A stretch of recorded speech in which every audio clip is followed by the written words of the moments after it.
Bob Harper's Fox Sports. A lot of discussion this week on the approval process to race in Cup after what happened last week. I'm curious if you feel like there's more structure, there needs to be more structure, and how do you balance, or how should NASCAR balance? You have SVG come.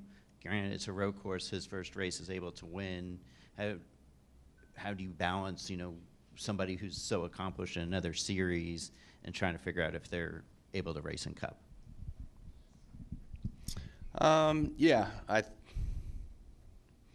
don't have a great answer. I feel like I've questioned the approval process for a long, long time.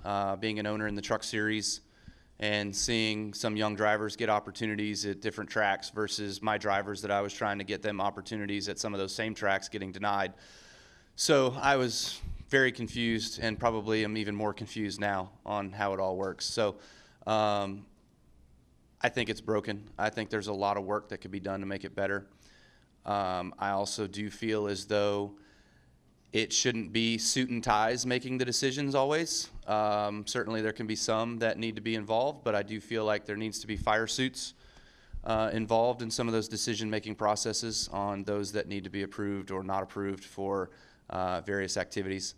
And I'll even go so far to say, too, that I feel the same way on driver penalties, the Austin Cindric deal. I don't think suit and ties should be making that. I think you should get penalized by your peers.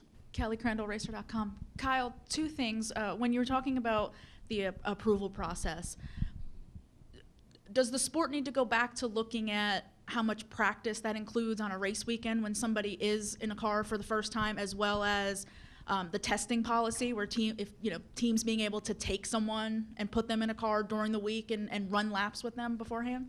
Yeah, I agree. That can definitely be a good piece of what we can do with individuals that want to come run. Testing is tough because obviously I would say that if we're talking about Catherine's situation, I don't know how much extra funds there are there with that situation to be able to go out to Phoenix a week early and go test.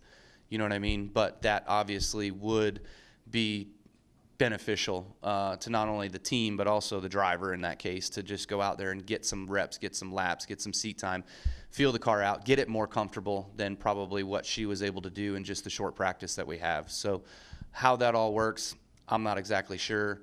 If it's a 4-hour session on Thursday or Friday or like the day before something, I think that could certainly be a waiver piece that is allowed for some first timers. Or track time, essentially. Correct. Is yeah. a big piece of it.